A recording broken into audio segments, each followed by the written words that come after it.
নমস্কার সকলকে আমার যোগ শান্তি ইউটিউব চ্যানেলে আপনাদের অনেক অনেক স্বাগতম। আজকে কোনো যোগ ব্যায়ামের ভিডিও হবে না। আজ আমি গিয়েছিলাম বিচ্চন্দ্রপুরে ইস্কনের মন্দিরে।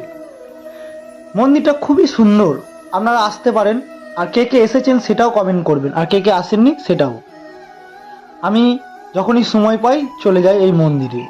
তো আপনারাও আসবেন, দেখবেন কত সুন্দর জায়গা, মন জুড়ে যাবে। এখানে একটি সুন্দর একটি চিত্র, সেখানে ভীষ্ম ও ভগবান শ্রীকৃষ্ণ আছে, তার পায়ে ধরে আছে অর্জুন। এবার আস্তে আস্তে আমি উপরের দিকে যাচ্ছি। এটা একটা জায়গা যেখানে বাইরে থেকে যারা আসে তারা থাকে, যতদূর সম্ভব। আমার অতটা জানা নেই। আর আমার ভিডিওটা ভালো লাগলে অবশ্যই লাইক শেয়ার কমেন্ট করবেন, আর সাবস্ক্রাইব করতে ভুলবেন না। জয় শ্রীকৃষ্ণ, জয় শ্রী রাধে রাধে। দেখুন কত সুন্দর মূর্তি শ্রীকৃষ্ণ ও রাধার। এভাবে ভিডিওটা দেখতে থাকুন, আমি আপনাদের সঙ্গে আছি, আপনারাও আমার সাথে থাকবেন।